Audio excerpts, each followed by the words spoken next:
Okay, 4.1 day 2, we're going to start graphing polynomial functions, and this is a topic that is new for most of you. Okay, the first part of a polynomial, actually, let's rewind. What do polynomial functions look like when we graph them? When we graph a polynomial function, it's always going to be curved and it's smooth, something like this. There's no breaks and it's going to be something curvy. Okay, the first part of a polynomial functions graph that we're going to consider is the end behavior. The end behavior just says, what do the arrows do on the left and the right? So on my little example here, the arrow went up on the left and the arrow went up on the right. Now in the middle, it might do all kinds of weird stuff, but the first part is we're only considering what happens on the left and the right. Okay, now what happens on the left and the right has to do with the leading term of the polynomial, or the degree and the leading coefficient.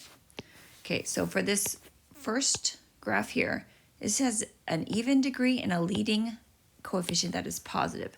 So for example, that could be something like y equals, I want it to be positive, and I want it to be an even exponent. Okay, now it could have a bunch of other stuff after it, but it has to start with a positive and an even. If it's an even degree, it does the same thing on both sides. So even means the end behavior matches. The two arrows need to match. Since it's positive, it goes up. So it goes up on both sides. So if it's an even degree, it's going to go up on the left and up on the right. Now, of course, there's a fancy way to write that. Okay, so this says as x approaches infinity, negative infinity. As x approaches a negative number, so this is the x-axis, x approaches negative on negatives, means that this is on the left. On the left. Okay, on the left, what does the graph do? This is the y value.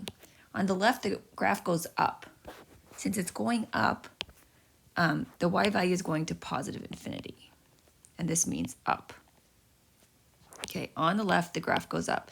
Now, it goes up on both sides, which means on the right, it also goes up. So when it says positive infinity, they're saying on the right, because on the right side of the number line is where the positives are. On the right, the graph also goes up. So we say that is going to positive infinity, and that means up.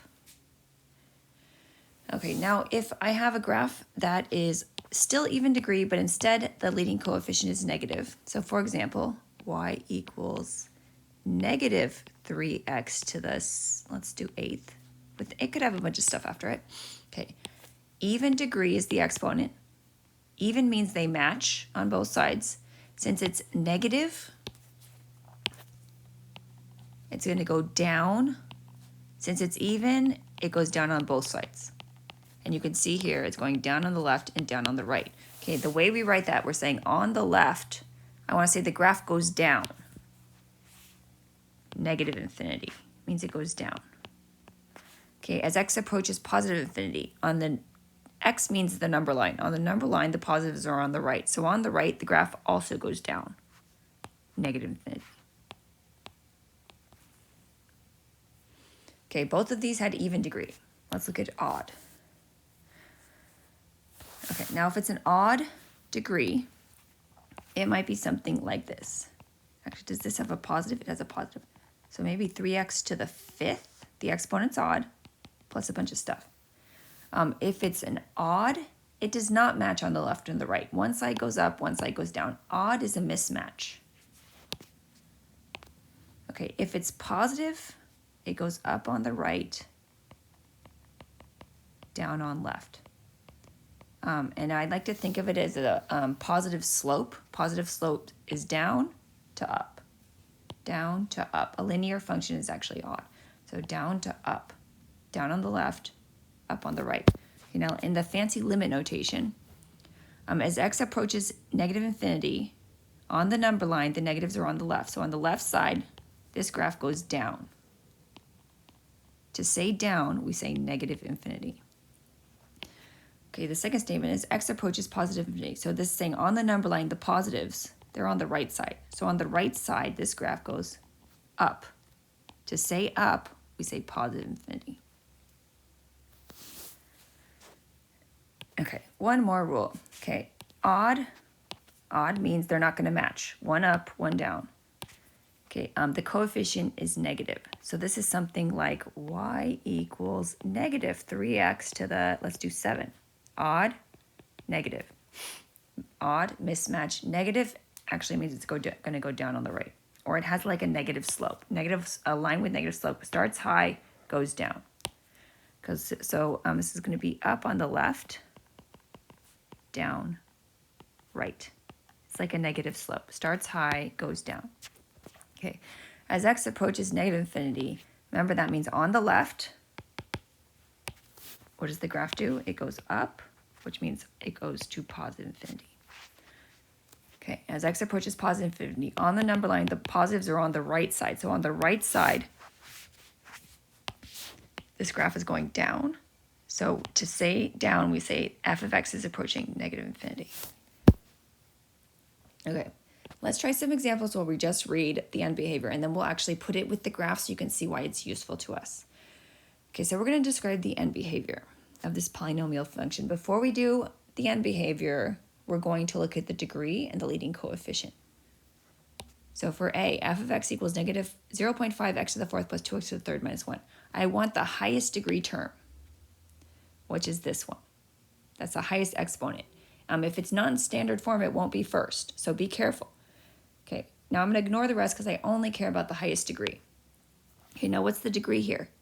The degree is the 4. That's the exponent. Okay, is that odd or even? Even, which means it's going to go up, up, or down, down. Okay, the leading coefficient, negative 0.5. So the leading coefficient is negative. Okay, even means it's going to match on both sides. Negative means down on both sides. So it's going to go down on both sides.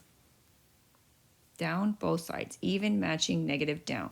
Okay, now I'm going to write the limit notation like it's in the fancy way. So this is saying as x approaches negative infinity, on the number line, the negatives are on the left. So on the left, the graph goes down. Okay, as x approaches positive infinity, on the number line, the positives are on the right. So on the right side, the graph is also going down. Okay, let's look at the next one. B, f of x equals 2x cubed minus x squared plus 1. We only care about the leading term, or the highest degree term, which is this one. And remember, it might not be in standard form, so it's not always first. These ones happen to be in standard form. Okay, degree is the exponent. Degree is 3, which makes this odd. Odd means one side's up, one side's down. Okay, the leading coefficient is 2. Is that positive or negative? Positive. Okay, if it's positive, I'm thinking positive slope. Okay, starts low, goes up. Odd means they mismatch. Positive, it's going to go up on the right.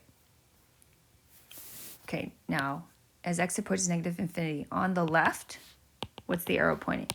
Down. As x approaches positive infinity, on the number line, the positives are on the right. On the right, it's an up arrow.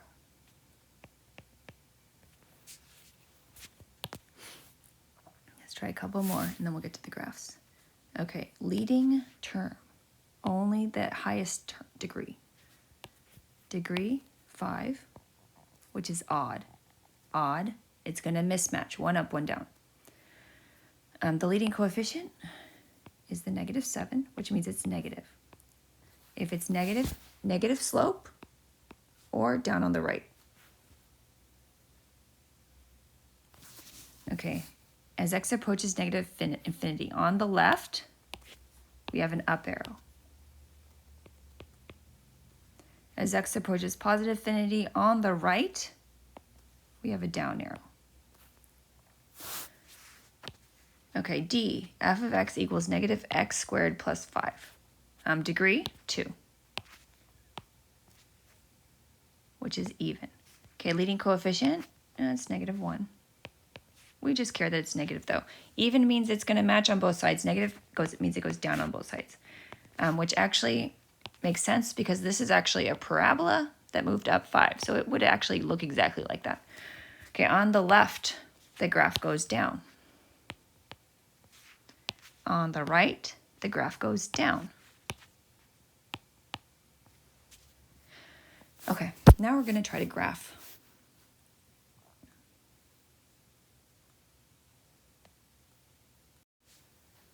Okay, it says using zeros, end behavior, and extra points, graph the polynomial functions.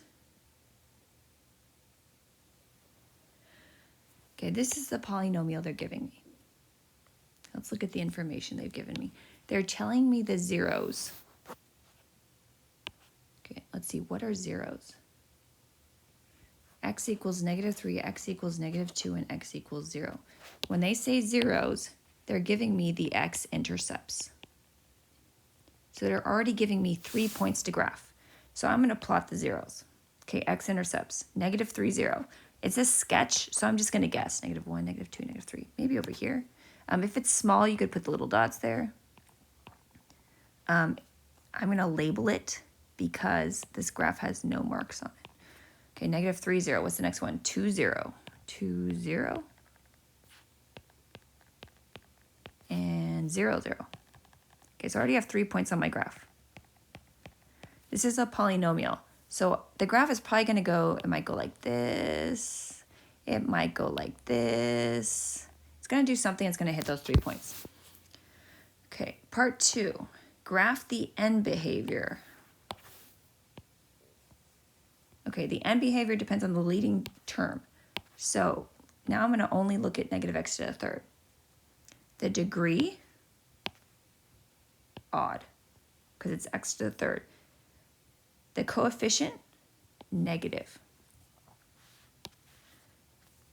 Okay, now if it's odd, they don't match on the left and the right. If it's negative, it's like a negative slope, so it's going to go down on the left, the right, and up on the left. Okay, now where do I put that on my graph? Okay, I have 3 dots here. Okay, on the right, it's going to go down. So on the rightest point, which is over here, it's going to go down. I don't know exactly what, but something down. Okay, on the leftist most point, it's going to go up. So let me do that. Okay, that's my end behavior. So now I just need to figure out the middle. It might go like this. It might go like this. It might go like this. Okay, but we're halfway done. Okay, I need to plot some extra points between the zeros. I don't need a lot of points. I just need to know, is it going to go up here or down here? So for example, between here and here, I'm going to plug in 1. I'm going to pick, I pick points that are convenient and that will give me enough information. Okay, so let me plug 1 back into the original function to get the y value. F of 1, -1. Watch your signs. You don't need the parentheses, but you need to be careful. 1 times 1 times 1 is 1. What is that? -2 plus 6 is 4. Okay, so this is 1, 4. Now, I don't know exactly where 1, 4 is, but I'm going to say it's up here. I'm going to go ahead and label it. But now I know this graph is going to go up, kind of like that. Okay, now the last part is between here and here. Is it going to go up again, or is it going to go down again? So I'm going to pick a point that is between there and there to plug in. And it's up to you which point. Maybe -1, -2. You could even do a decimal, -1.5. Pick something you think will be easy. Let's just do -1. So f of -1, it's going to have some tricky signs. -1 cubed. Okay, and make sure you use parentheses, okay? Because you're plugging in a negative. Okay, -1 times -1 is +1 times another -1 is -1. Minus -1 times -1 is +1. Minus 6. So this is +1 minus 1 minus 6. 1 minus 1 is 0, minus 6 is -6. So -1, -6, I don't need a good graph. I just need to know that it's going to go down around here. So now I know it's going to go down here, and it's going to go back up to my point. Okay, and then this is a decent graph for a polynomial function. I got the zeros graphed. I did the end behavior, and then between each zero, I figured out if it was going to go up or down. Okay, now that you've seen the whole process, let's go ahead and try the next one. Okay, so for B, they give me a giant polynomial. Okay, eventually we're going to figure out the zeros ourselves, but since we're still practicing our end behavior, we're going to go ahead and just use the given information. So I'm going to plot the zeros. Okay, you can put the marks or you can estimate. So -3, 0. -1, 0. And +2, 0. Good. Plotted the zeros. Okay, the end behavior. Okay, end behavior. I'm only going to look at the leading term, which is the highest exponent, which is this one. The degree or the exponent is even because it's 4. The coefficient is positive. Even, they're going to match the end behavior. Positive means up, so it's going to go up on both sides.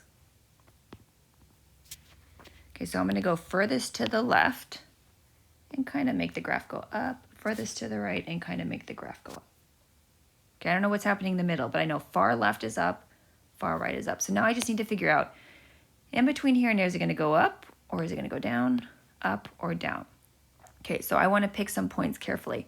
I normally do the easier one first. So between -1 and 2, you could use any point in here. You could use a decimal, but normally an integer is easier. So 0 or 1. I'm going to do 0 because 0 is normally the easiest point to plug in if it's useful.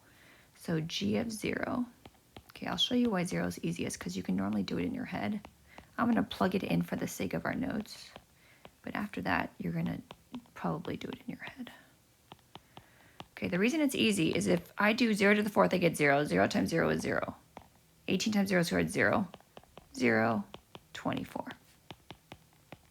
So it's 24. And I could have done that in my head because I would have been like, oh, this is turns 0, 0, 0. I'm left with 24. 0, 24 is somewhere high. This is just a sketch. So as long as I put it in the positive area and I label it, it's good enough. Okay, so what did that tell me? That told me the graph's actually going to curve up here. And then it's going to go back down. And be really careful.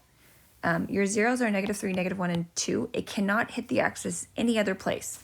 So when I went to 2, I had to bounce straight back up so it didn't accidentally hit an extra point. Okay, so the last thing is between here and here, is it going to go up again or down again? So between -1, I'm going to do -2. I'm doing it because it's easy. You could have done a decimal if you would like. I try to avoid them when possible. 2 times -2 to the 4th, -2 squared, -2 plus 24. -2 to the 4th, 4, 4, 16, minus 18, -2 squared, 4, minus 16 plus 24. 36, 72. Should I add these up? I'm going to go ahead and add these up. 24 minus 16 is positive 8. So what is that? 32 minus 72 is -40 plus 8. So -32. Okay, and this is a sketch, but I know the -2, -32 is going to be down. And that's enough for me to get my curves going the right way. So I know this is going to go down. It goes back up and hits that 0. Okay, and then just double check. My zeros are -3, -1, and 2. So here, here, and here. I can't hit any other place other than that.